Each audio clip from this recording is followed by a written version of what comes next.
And welcome back. Today we are having a deep discussion on one of the most controversial and polarizing archetypes in all of Commander, Stax. I'm Levi. And I'm Joe.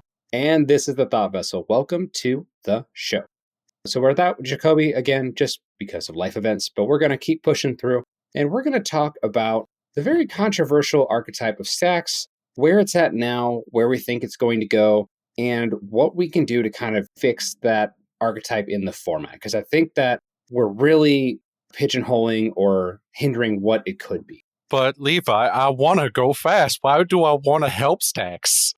I'm going to explain it. When you look at any kind of real-time strategy, there's always resources involved. Whether it's like kind of Age of Empires or even more like modern world type things.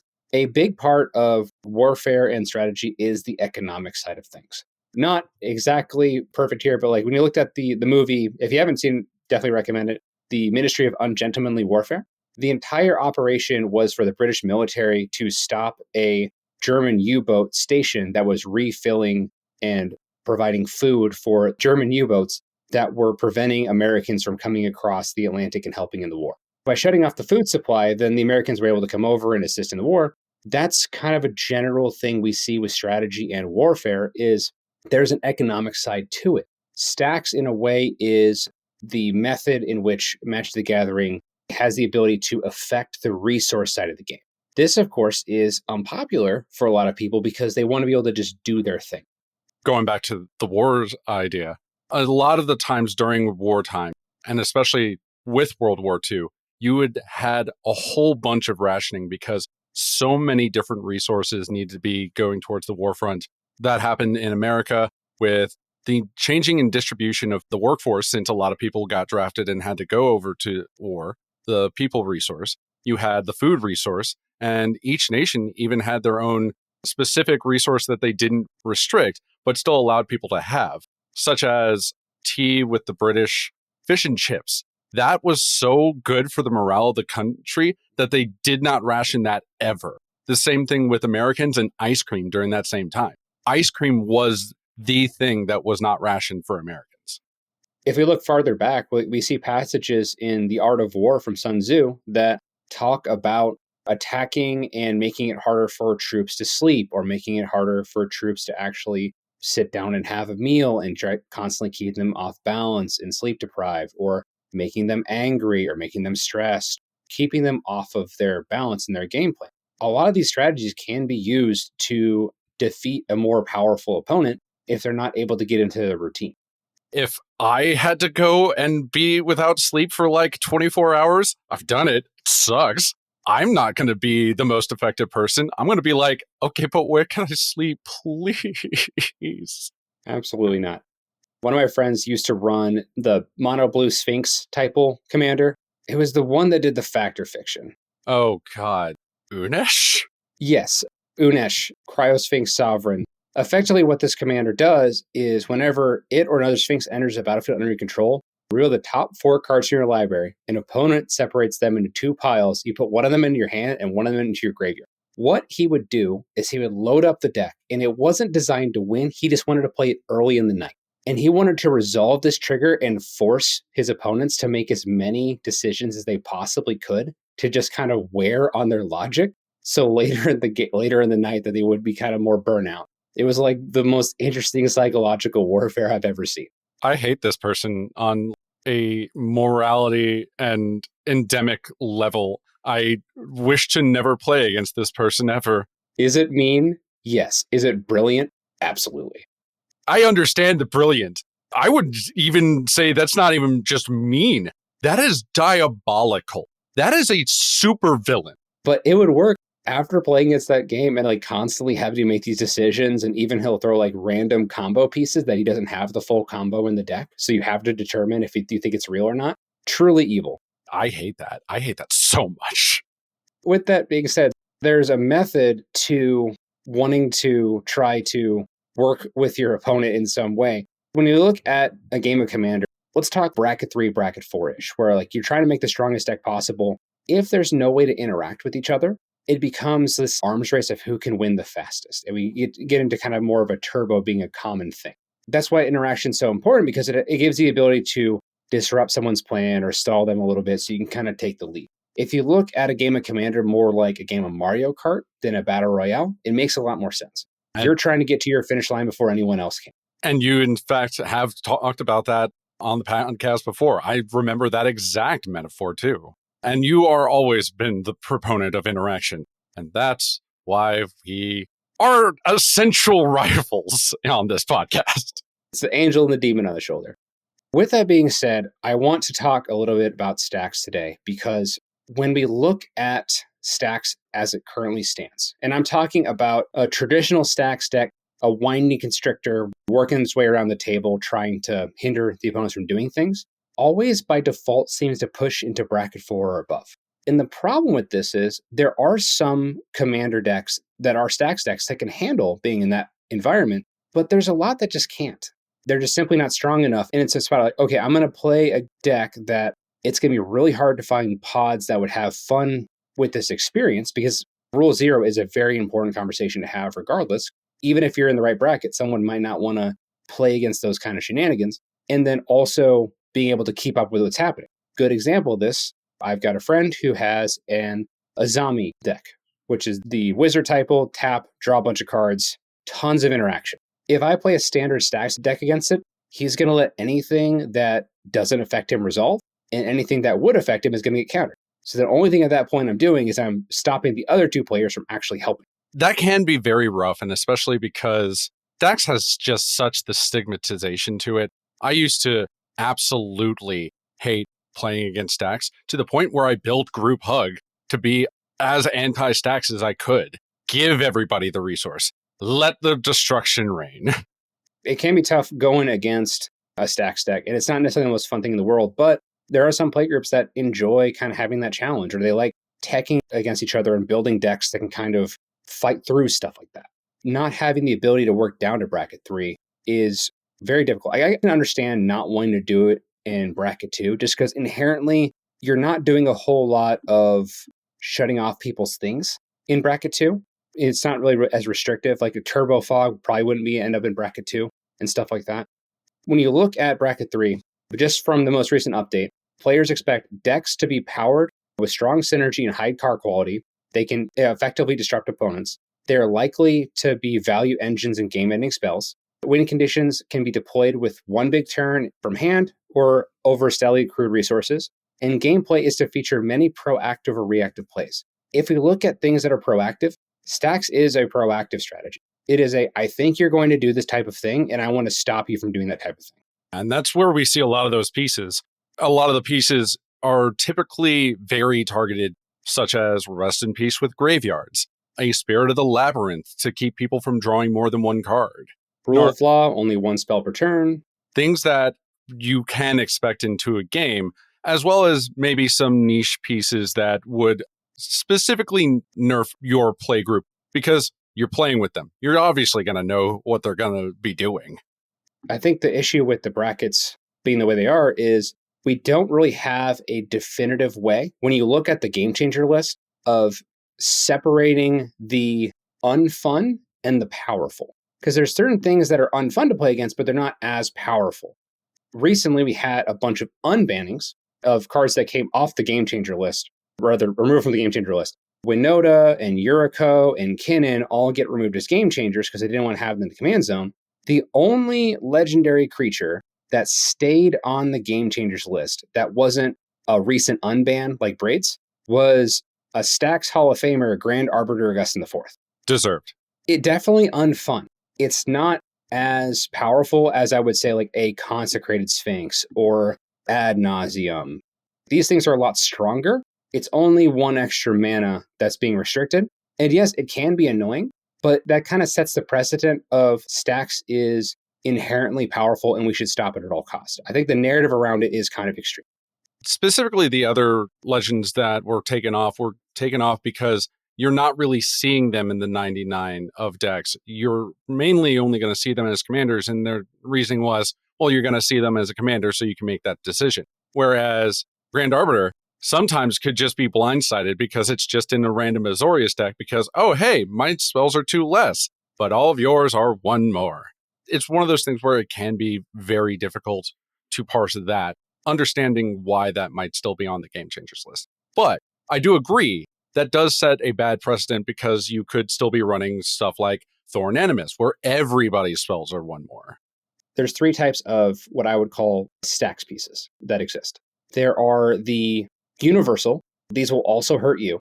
Typically, it's something like Back to Basics, where you might run it in like a mono blue deck, where it's not really affecting you. It technically does. You're working around it very well. You'll see this with a lot of cards. Thalia that makes all non-creature spells cost one more, but you're playing it in a creature-heavy deck. So it's really not hurting, but it technically does. I would run Back to Basics in that Jeskai landfall deck that I built with Benching the Brooder, shout out, specifically so that I could get the extra landfall triggers. Sure, you absolutely could. So Back to Basics, you have all the ones that are equal. You have stuff that are one-sided. This is something like Drannith Magistrate. It only affects the opponents. These kind of things are a little bit more dangerous as far as power level is concerned because there's really no downside to you playing them.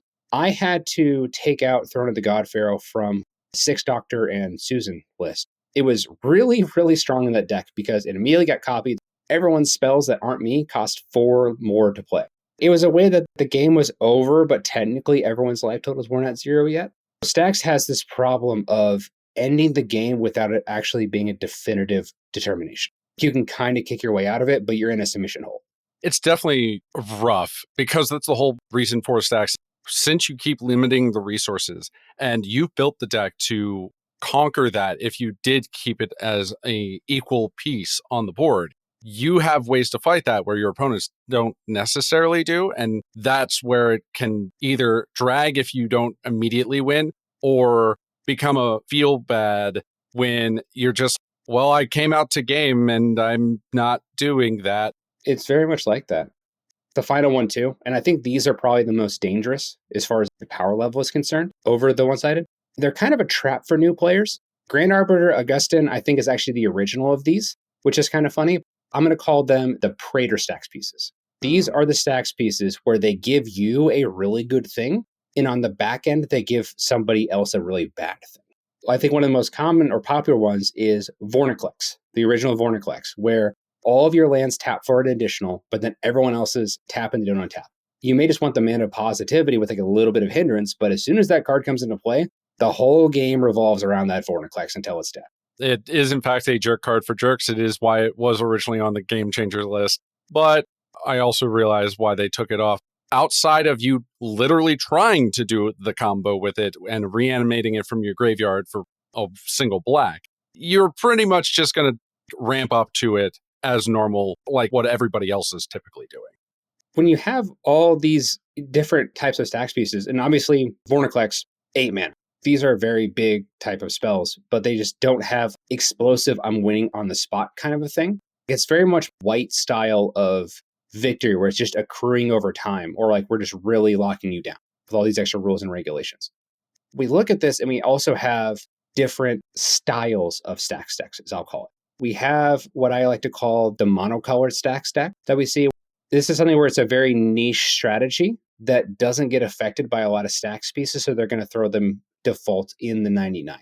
Something you're probably going to see more at bracket 4 and bracket 5, just at its core. I have an Alexios deck with Alexios signed by Chuck Norris. That deck is running a lot of Stax pieces and land destruction like Ruination because it's a mono red commander. I'm trying to get out as soon as possible and load it up with something to keep it safe. And I want the rest of the game to slog down so I can keep attacking with Alexios and not have my opponents have the ability to remove it. A lot of it is trying to prevent my opponents from doing stuff. So it runs kind of in a Stax method. And it's definitely a bracket 4 deck because of it. Especially because a lot of the pieces that you would be putting in, like tapping down people's creatures so that Alexios could just immediately get in, you're not going to care. It's going to untap for somebody else right then and there. Ruination, Blood Moon, a lot of mana denial type of stuff. It's just going to be more common at that level. We see this in CDH. Kona, not as popular, but mono green, does a lot of really nasty stack stuff. Magda plays a ton of stacks because no matter what stacks piece you put out against it, there's usually a loop to get around it. Just inherently how as it exists, unless it just says you can't play Magda, you're in a good spot. That's what I call kind of the mono color. Doesn't necessarily have to be, but we typically see it with monocolor decks. Actually, there is probably one piece that I can think of against Magda, which is Yasharn, which says you specifically can't sacrifice things to do anything. That also can shut down Magda really well. That would be one you'd probably need to get that off the table to do stuff. Looking at kind of the next one here, this is a little bit more common that we'll see in as far as stack speeds are concerned, and that's toolbox stack stacks. This is kind of your Zur, maybe Sisei Whaleite Captain. It's able to run a lot more niche stacks effects because you can just find things out of your sometimes your graveyard, sometimes your deck, where it may not be relevant if you draw it, but we're getting stuff out of the deck so frequently that we can run those really corner case scenarios to stop somebody from doing stuff. Even in CDH, there's that Abzan, it's the counters commander, the one that can go real hard and heavy with counters. One of the heads of the Ikoria precons, because Yeah. like Tiam, Luminous Enigma. Tiam is one of those commanders that also does a lot of the stacks things. And I was reminded when you said with the graveyard, because the whole point is to keep milling yourself to get a lot of your pieces right back to the field to put on more counters and then take them off again and just keep going. The final method of your stacks type deck isn't really a full blown stacks deck. It's more like splashed, where it's I'm just going to run a couple of these to try to stop my opponent from doing things. Usually you have prior knowledge of what your opponents are doing. If you have a lot of blink decks in your meta, you might put a Topo Orb in your deck just to stop that kind of strategy. They could absolutely brick, or sometimes you can, if you have a deck that can like discard and draw cards a bunch, you can kind of work through them if they come up. Basically, these are the decks that are just running silver bullets and not necessarily going into the entire strategy. Yes, kind of like half stacks type of stuff. We're getting this new wave where it's not technically stacks, but I think this is where Wizards is taking stacks effects, and I call that reverse stacks. This is like Rhystic Study, Smothering Tithe, Trouble in Pairs, all these stuff that instead of a bad thing happening to you, I'm getting a good thing because you did a thing. I can see that. It's one of those things that it's really hard to say that that is a more reverse stacks, because at the same time, people who would likely be a little bit more affected by that, you're essentially just also giving them a tool that they could then use against the table themselves and still get towards less stacks, but more full acceleration. It's weird in its temperament. That's what I feel. When we've recently seen a lot of these things, it's either I'm stealing your ETB effect or I'm sharing your ETB effect. That's kind of seems to be the way that they're trying to solve this issue. We're going to probably see more of those as more sets come out as a way of like doing these kind of catch up cards. Charismatic Conqueror is essentially a blind obedience on a creature, but you could just ignore that effect and instead give them a 1/1 lifelinking vampire. Those can definitely add up depending on the game. And Charismatic Conqueror creates so many tokens because no one wants to take that time to tap down their creature. Unless the creature's just going to come in tapped, and then it doesn't happen because it only says if you can tap it. The final style of stacks, and this is, I think, one has the most potential to move up or down. And that's just kind of the straight economic stack. This is Grand Arbiter, Augustin, and stuff that like makes your opponent's stuff cost more. We're not putting a ton of stuff in that says you can't do a thing. It's just everything's going to cost way more and your stuff's going to cost cheaper. These kind of decks, it might be Grand Arbiter, Augustin that's getting cloned. A lot of these, everything costs one more. These kind of effects are going to be used more frequently just to slow everyone down, but they're not being stopped. Sometimes they call it kind of like a light stacks. Which at that point, it's a little bit like adding a ward cost for things. One of the prominent things that I can think of is how red cards usually ask you to sacrifice some kind of resource to do a thing, such as sacrificing a creature. Well, that's more black. With red, typically it's discarding a card to like draw two. You're not necessarily up cards, but you're at least maintaining that you're right back where you started at. But black definitely sacrifices creatures, artifacts. Adding that as some kind of type line on a commander to say you're not paying more, but you're at least using something that you may not have to cast spells. The question really at this point becomes if we're trying to get a stacks strategy into bracket 3, because technically when we look at the bracket system, it can go in bracket 3. It might be harder to find a table that wants to kind of solve those puzzles, but it's something that can be done. I'm assuming you probably wouldn't want to do a toolbox Stax deck because having that kind of level of consistency is more like a bracket 4 style. The monocolor that are attacking like non-basic lands, probably not a good idea. I don't think Ruination really belongs. Not to mention a lot of the monocolors are typically focusing on stacks so that they can combo off themselves, such as Heliod, Ballista, Magda, and so on and so forth. Economics would be a good one. Having the everything's costing more, but you can still inherently do your stuff. We're not playing Stony Silence to stop at your artifacts. We're not playing Rest in Peace. It has to be something that you can interact with relatively easily, and then also isn't entirely stopping you. If we were going to build a bracket 3 Stax deck, I would probably go with more Praetor type effects. You could also do not full measure stacks, but half measure stack pieces, such as Silent Arbiter. Only one creature can attack. Or not a Winter Orb, but the Winter Moon that only does that for the non basic ones. Also adding pieces that are still stacks in nature, but are not everything is bad. You can still do things. When you look to build a bracket 3, the reverse stacks cards, totally fine. Obviously, keep track of your game changers. If I'm playing against a good example would be the Council of 4 deck. It's 0-8 and you're drawing the extra cards and making dudes. If I see a Resetting and Smothering Tide in that deck and like a lot of other stuff like Trouble in Pairs, and we're getting a ton of you cast your second spell, I'm going to draw a card, those are fine. That's kind of what you expect. It inherently leans into the theme. Of course, they are strong cards, but I think that's kind of what you're doing. Where it's I probably should be responsible, but if I'm not going to be responsible, then my opponent's going to have a gajillion nights and I'm going to die.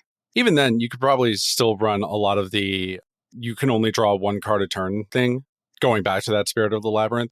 I think that one still works at bracket 3. Hell, even bracket 2, because you're just limiting how many cards people are seeing, including yourself, typically. It can very much be that way. Even with working through a lot of the stuff, you can still functionally play the game. And I think you also need to understand that when you play these type of decks, you're going to get tacked a lot. Joey, in his recent video, talked about a game that he played personally where an opponent resolved a Rest in Peace and he couldn't really do anything until that opponent died. Every little bit of removal and attackers went that direction. That's going to be a logical response because an opponent, either they get rid of you and they can play the game or they can't play the game at all. Being aware that that's probably going to be what happens, ultimately, we should encourage the ability for Stax archetype and Stax pieces to just kind of be a more common thing and be less demonized. Because I think a lot of it is just the narrative around it. They play humility, they're a terrible person. Not necessarily. Some people like the chaotic nature. That's a tough card to work through, but if we're going to have the archetype of Stax evolve into new and interesting things, we have to have the ability for these decks to be played and not just get demonized off the table. Because if I was going to play like a Peter Parker, Spider-Man, Bant, Praetor's deck, that may not be able to be good enough to go against some of the bracket 4 combo decks. I wouldn't really have a place to play it. Like I said throughout this whole video, it's hard.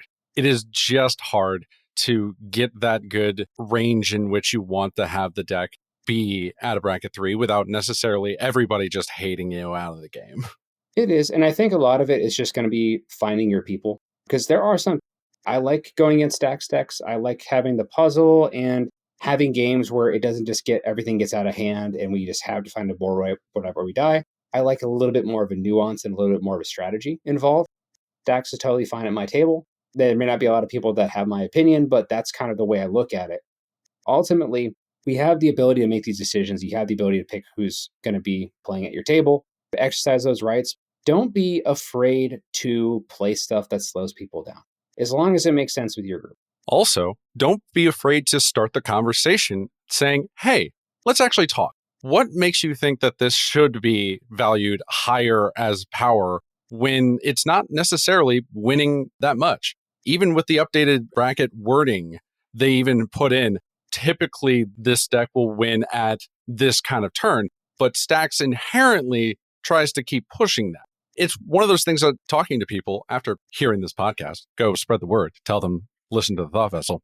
Talking to them and opening up those discussions might also help allowing you to play the decks more that you want to play and put down my favorite Stax piece, Teferi's Puzzle Box.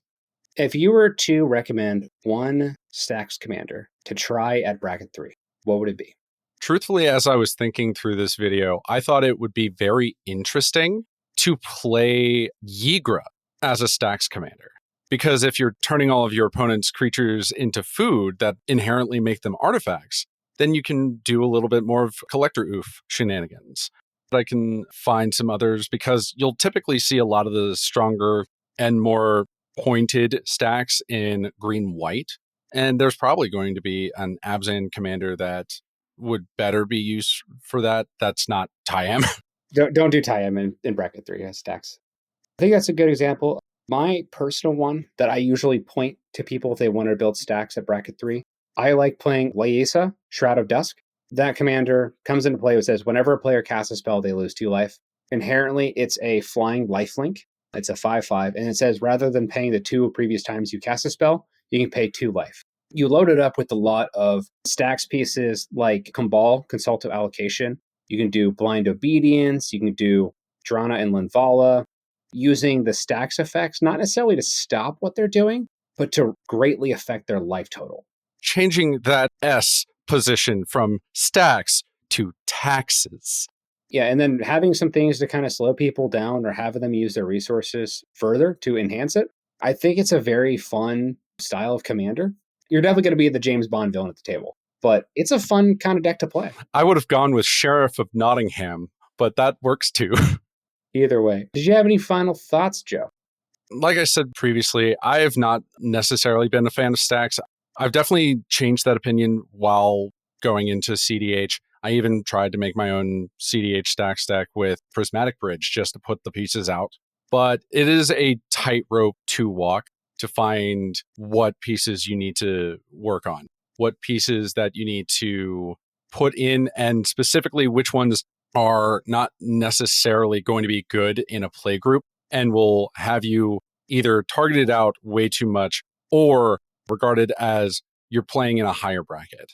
I generally think that as long as you are playing more symmetrical pieces, you're playing with pieces that are not necessarily silver bullets for specific strategies, but can affect all decks equally, then you can definitely have that conversation with your play group to get forward. Or just be obliterated for the dirty, dirty stacks player you are. Either way, if you haven't ever tried to play a stacks deck, it's a good idea to get out of your comfort zone and try something new. It may not be for you. That is totally fine. But I think even learning about how to pay attention to your opponent's strategies and try to figure out how to disrupt them can make you a lot better player. Whenever you get into a game later on, you know, oh, if I remove that mana rock, he's not going to be able to cast his commander on the next turn. And that might stall that Joda player a couple of turns. And then I'll be more prepared for that attack later on. And Joda deserves it. Joda knew what he did. There are no bracket 3 Joda decks. They're only bracket 4. Challenge yourself, get out of your comfort zone, try new things. Ultimately, stacks is very fun. Resource deprivation is a part of any strategy game. Don't be afraid to try something, even though the narrative might be against it. That's what I would say. I would also say, try Yasharn as a commander at the head.